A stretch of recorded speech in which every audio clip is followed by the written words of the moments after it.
Fala, firmeiros e firmeiras, beleza? Eu sou o Caio Barroso, esse é o quadro Se Liga do podcast lá na firma. No quadro Se Liga, a gente escolhe um tema específico e fala um pouco sobre esse tema, discute, abre aí alguns espaços de reflexão. O tema que eu escolhi hoje aqui é Creators Economy, beleza? Roda a vinheta, bora lá.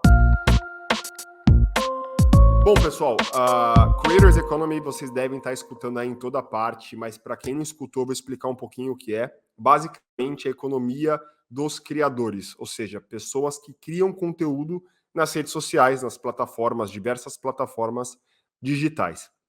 Esse mercado tem crescido muito, porque, claro, a gente vê um movimento já, né, um movimento de alguns anos das empresas colocando seus investimentos de marketing em redes sociais, né, em marketing de influência, do que colocando ali o investimento em mídias tradicionais, como TV, por exemplo. Então, pouco a pouco, esse mercado vai se profissionalizando um pouco mais. Ainda tem um caminho longo para se profissionalizar. Não é uma, né, a gente não tem, por exemplo, aí o cargo regulamentado de influenciador ou de creator, mas a gente vê que isso já tem acontecido, né? Que as pessoas estão vendo na criação de conteúdos um caminho aí para gerar receita, um caminho para ter uma carreira diferente. E claro, eu vou trazer aqui também um pouco da minha experiência nessa profissão, nessa economia nova, vamos chamar assim, e algumas reflexões também. Mas antes disso, eu queria abrir aqui falando que, claro, é uma economia nova, né, um setor, vamos chamar assim, novo, que já movimenta 70 bilhões de reais, de acordo com o CB Insights, e deve seguir crescendo, né? O que a gente vê cada vez mais são jovens, principalmente, interessados nessa carreira. Talvez a minha geração, ou gerações mais antigas, olhavam para essa questão de redes sociais, de produzir conteúdo, como algo, poxa, isso não é para mim, né? Acho que vou fazer um outro curso, vou estudar algo diferente, talvez essa coisa de redes sociais não seja para mim. Enquanto que agora a galera que está no colegial, a galera que está no ensino fundamental, já olha para esse universo pensando que vai ser ali um influencer, que vai ser um youtuber, um podcaster, um tiktoker, seja lá quais plataformas as pessoas queiram estar produzindo conteúdo. E aí eu vou falar algumas coisas aqui que eu percebo de modo bem aberto, tá? Que eu percebo desse mercado. Primeiro que é um mercado bastante competitivo. A gente vê para determinados nichos uma competição bastante acirrada. Claro que no segmento de beleza, né? As blogueiras que fazem maquiagem, beleza, elas são as pioneiras do que é essa economia de criação. Elas começaram com os blogs de moda, de maquiagem e tal. Isso foi sendo levado para as redes sociais e foram profissionalizando o que a gente enxerga hoje como influência, né? E claro que depois delas outros nichos foram surgindo. Hoje a gente vê criadores de vários temas: nutrição, medicina, bem-estar. E eu falando, por exemplo, sobre trabalho, negócios, investimento, enfim, tem vários nichos específicos. Então, o primeiro ponto que eu queria trazer aqui é que é um mercado totalmente competitivo, tem nichos mais competitivos que outros e outros ainda muito abertos, que a gente não vê as pessoas explorando tanto, mas que talvez tenha muito potencial, né? E para quem gosta de alguns conteúdos, seja uma oportunidade bacana. Então, galera, é importante ter essa noção de competitividade, porque as redes sociais e a produção de conteúdo demanda muita frequência, demanda muita disposição nesse sentido. Não é algo que muitas vezes a gente fala, eu vou pegar 30 dias de férias e vou descansar, ficar tranquilo. São poucos criadores de conteúdo que conseguem tirar um sabático, ou que conseguem tirar férias de uma semana sem produzir conteúdo, né? Claro que num planejamento de conteúdo eles podem produzir antes e já programar as postagens e, enfim, as postagens são publicadas de forma automática. Mas a rede social envolve engajamento, envolve interação. Então, por mais que a pessoa esteja numa ilha descansando, se ela não estiver respondendo os comentários, a rede social já entende que algo estranho está acontecendo e ela pode ser prejudicada pelo algoritmo de alguma forma, né? prejudicada pelo algoritmo de alguma forma, pode ser redução de alcance, por exemplo. Então, assim, é um mercado competitivo, é uma atividade que demanda bastante tempo e energia de quem produz conteúdo e precisa de uma estratégia de geração de receita. Quando a gente olha os influenciadores, os produtores de conteúdo, a gente sempre pensa que a principal receita ali vai ser por meio de publicidade. E para algumas pessoas pode ser sim, mas nem todo mundo monetiza. Ou nem todo mundo monetiza, obviamente, no começo da carreira. Porque até você criar uma base fiel, até você criar uma comunidade, até você criar autoridade, isso leva tempo. E aí, se você criar, né? E aí você vai criando essa comunidade, essa base, essa autoridade, até que em algum momento as empresas olhem para você, olhem para sua marca e falem, né? Poxa, isso muito me interessa, porque ele se comunica com um público que eu quero me comunicar. Ou eu quero alcançar esse público porque eu quero contar mais sobre o meu produto, sobre o meu serviço, que eu acho que vai ser relevante para o público desse criador, né? Desse influenciador. Só que até chegar aí nesse ponto, já foram mais de 1.000, 2.000 publicações muitas vezes. E aí a pergunta e a reflexão que eu sempre faço é: qual é o seu nível de energia para produzir tanto conteúdo para monetizar depois de 1 ou 2 anos? Claro que a gente vê casos que explodem, né, de influenciadores, de produtores de conteúdo, que parece que de repente eles estão muito famosos, estão muito estourados, participam, vão para festas, são patrocinados por diversas empresas, mas também muitas vezes é um pico de sucesso e essas pessoas de repente morrem, né? A gente não escuta falar mais, elas saem dos holofotes.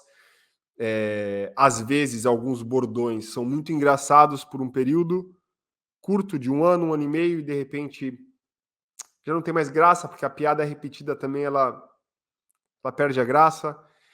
Então, tem de tudo. Tem pessoas que vão construindo uma autoridade mais sólida diante de um determinado assunto para um nicho específico, e tem pessoas que estouram no humor por uma dancinha ou por um bordão. E claro, elas precisam tentar sustentar aquilo o máximo de tempo possível, mas muitas vezes são carreiras que começam, decolam e caem.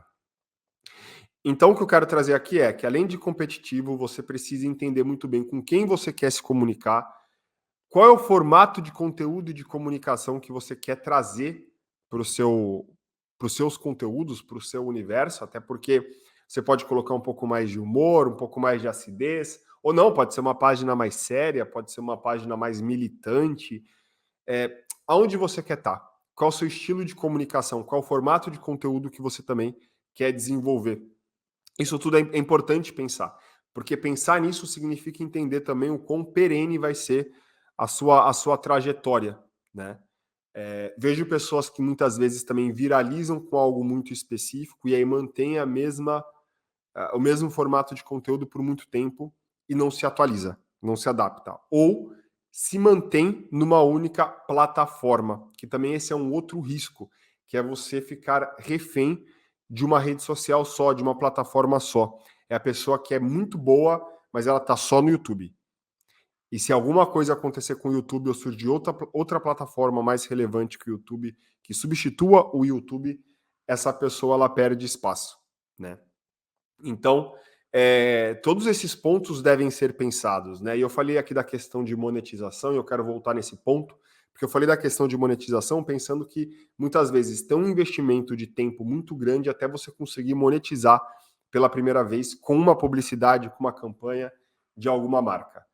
Então tem uma pergunta também, o quanto que você está disposto a isso, dedicar tanto tempo e apostar no risco de que no futuro você consiga monetizar. Então, o que geralmente as pessoas fazem, e o que eu fiz, foi desenvolver conteúdo enquanto eu tinha uma outra atividade, eu tinha uma outra profissão. Eu era head de RH em uma empresa e, ao mesmo tempo, eu estava desenvolvendo conteúdo e crescendo uma comunidade de interesse. Então, fazer isso em paralelo por um tempo pode ser mais cuidadoso, pode ser mais interessante do que apostar todas as fichas num local só. E, claro, depois que eu vi que o Lá na Firma estava crescendo, que eu conseguia gerar receita, eu optei por seguir solo, só com Lá na Firma, e sair ali do coworking que eu estava trabalhando como head de RH. Então vejam, tem que ter um planejamento aí. O influenciador, esse produtor de conteúdo, ele precisa ter uma cabeça de empreendedor, né? Precisa entender quanto tempo eu estou alocando, qual é a receita que eu quero gerar, quais são as minhas fontes de receita, porque também muitas pessoas entendem que a receita só vem de publicidade e não deveria ser assim, porque de novo você fica refém de uma atividade só, né? Por exemplo, a gente aqui no Lá na Firma, o que a gente faz? Consultoria para empresas, a gente faz treinamento, palestra, projetos de comunicação interna, de cultura, e a gente faz publicidade e conteúdos nas redes sociais. Então a gente tem atividades bem diferentes para não ficar refém apenas das redes sociais ou apenas de publicidade. E também não faria sentido para a gente estar só na consultoria, treinamentos e palestras, porque a nossa vitrine tá ali, é a rede social, né? A nossa vitrine são os conteúdos que a gente publica de forma gratuita todos os dias.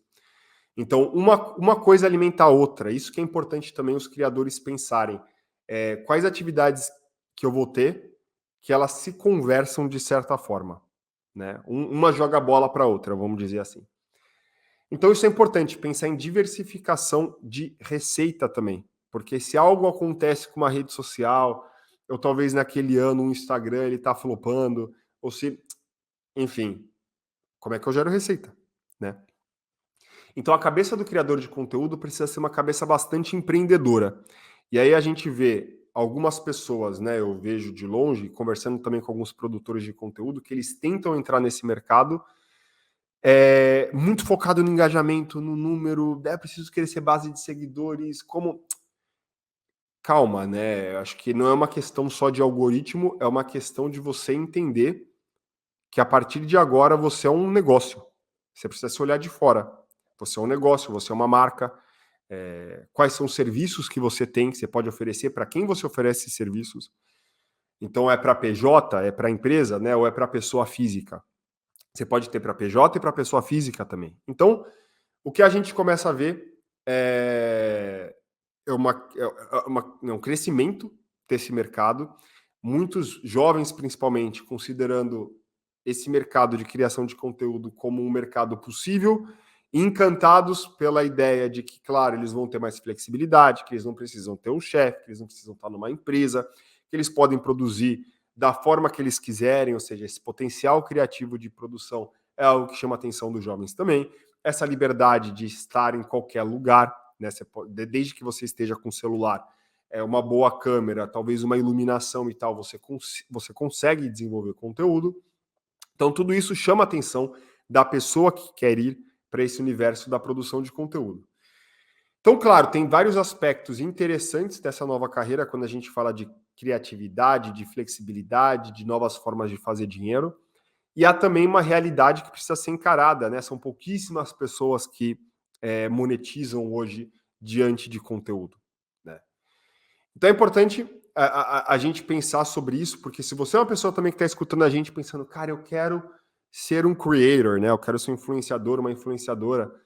Perfeito. É importante ter essa visão crítica de estratégia, de como você vai começar. Você vai mergulhar de cabeça ou você vai continuar no seu emprego enquanto você produz conteúdo e aprende com a experiência? Eu diria que o segundo é o safe side, é o lugar mais seguro, né? Você conseguir experimentar essa produção, esse ritmo, enquanto você está trabalhando e tem uma receita, uma renda também fixa, para ver se é isso mesmo que você quer. E se for isso mesmo que você quer e está dando resultado, aí sim você mergulha de cabeça. Mergulhou de cabeça, como você diversifica receita também para não ficar refém de uma plataforma ou para não ficar refém aí de uma atividade específica. Então, tudo isso tem que ser muito bem pensado. Agora, contexto macro que é importante é saber que sim, esse é um mercado que está crescendo e vai crescer cada vez mais, que as empresas estão colocando mais investimentos de marca em redes sociais, em criadores, influenciadores, do que elas estavam colocando lá atrás. Elas estão transferindo muito do orçamento que era de televisão, de jornal, de revista, para os influenciadores, para esses meios digitais, Até porque na rede social você consegue controlar mais o público que consome aquela publicidade, o público que consome aquele conteúdo. Enquanto que na televisão, muitas vezes, você tem uma ideia de público e tal, por conta do horário, né, do programa que está sendo passado, mas você pode colocar uma publicidade e a pessoa estar zapeando ali o celular, a timeline, não necessariamente está vendo a tua publicidade durante o comercial de um programa. Enquanto que na rede social, na timeline, é muito difícil que a pessoa esteja zapeando a timeline e cozinhando, por exemplo. A atenção plena é maior na tela de um smartphone do que numa televisão. Então, tudo isso é levado em consideração para que as empresas coloquem mais investimento em influenciadores, em criadores de conteúdo, em pessoas que estão se comunicando com comunidades que elas querem penetrar, que elas querem conversar também. Então, pessoal, aqui eu queria trazer um pouco mais desse conteúdo, não numa visão também super romântica de que tudo é possível, tudo dá, é só ter câmera, celular e microfone e luz, que tudo vai dar certo.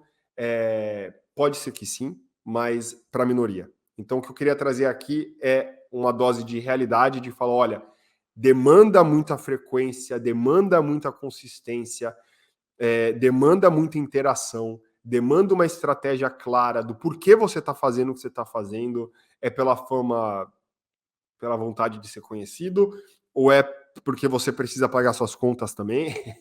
Aonde você está nessa esfera, né?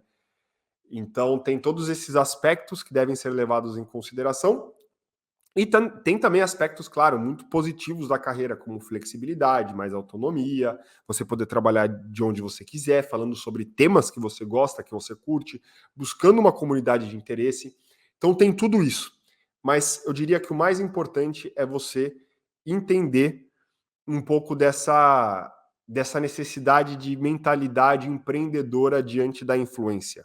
Não é só ligar os stories e falar: oi, seguidores, deixa eu contar para vocês como foi meu dia. As pessoas não querem saber do seu dia. A galera quer saber de conteúdo que se conecte com elas em um lugar diferente, num nicho específico, né? Essa coisa do vlog, e esse aqui é o meu almoço, e agora eu vou para academia. Eu acho que vai morrer e tá morrendo, tá? Mas, enfim, cada pessoa também produz do jeito que quiser. Então, quis trazer aqui um pouco dessas reflexões, um pouquinho da minha experiência também aqui com lá na firma, para vocês entenderem como é que eu fui fazendo essa construção. E, claro, sempre tem desafios de futuro. O que eu fiz até agora não significa que vai dar certo nos próximos anos. Então, eu estou sempre buscando me reinventar. O que eu tenho buscado cada vez mais, claro, nos últimos meses e anos, é entrar em novas plataformas, em novos formatos de conteúdo que no comecinho eu não fazia. Então, no começo eu estava muito focado em memes, em tweets, né? E agora não, eu vejo que tem um caminho de autenticidade importante, de eu colocar mais a minha cara, a minha voz, de eu estar no podcast, de eu conseguir fazer mais vídeos onde eu fale também sobre as minhas crenças, meus valores, quando eu discuto o mundo do trabalho, porque não é só um conteúdo que a pessoa busca e que ela gosta. Eu acho que a influência está no compartilhamento de valores. Então, as pessoas que me seguem, que seguem lá na firma, em muitos momentos elas leem um conteúdo ou elas veem um vídeo e elas pensam, cara, eu penso assim também, eu penso parecido. Eu não pensava assim, isso faz algum sentido. Então, ali a gente está buscando sempre pontos de convergência, né, de identificação. Então, por isso que sair da marca só lá na firma e aumentar minha exposição foi importante nos últimos meses. Então, eu estou trazendo isso aqui para vocês, pessoal, ventilando aqui algumas ideias, para contar que a estratégia também ela vai mudando. Não é algo que você define no começo e se mantém dessa forma. A estratégia ela muda diante do contexto, ela muda diante do que as pessoas esperam, ela muda diante das redes sociais que surgem ou dos formatos de conteúdo que aparecem. Então, é muito estudo. A gente tem que estar estudando o tempo todo, entendendo como o mercado vai se movimentando e quais são os interesses, tanto da comunidade quanto das empresas. Né? Para os meus serviços de consultoria, treinamento, palestra e tal, preciso estar muito ligado no que as empresas querem, preciso estar muito ligado também no que as pessoas querem e ser um meio, né? Ser um canal aí de convergência entre esses universos. Então, já falei bastante, queria trocar uma ideia sobre esse tema. Se você gosta desse tema também, ou tem interesse nesse tema, escreve para mim ali, manda uma mensagem no Instagram falando, ou no LinkedIn, onde você preferir, falando que você escutou. Qualquer sugestão, dúvidas ou comentários, mandem aqui para mim. Beleza? Valeu. Best regards.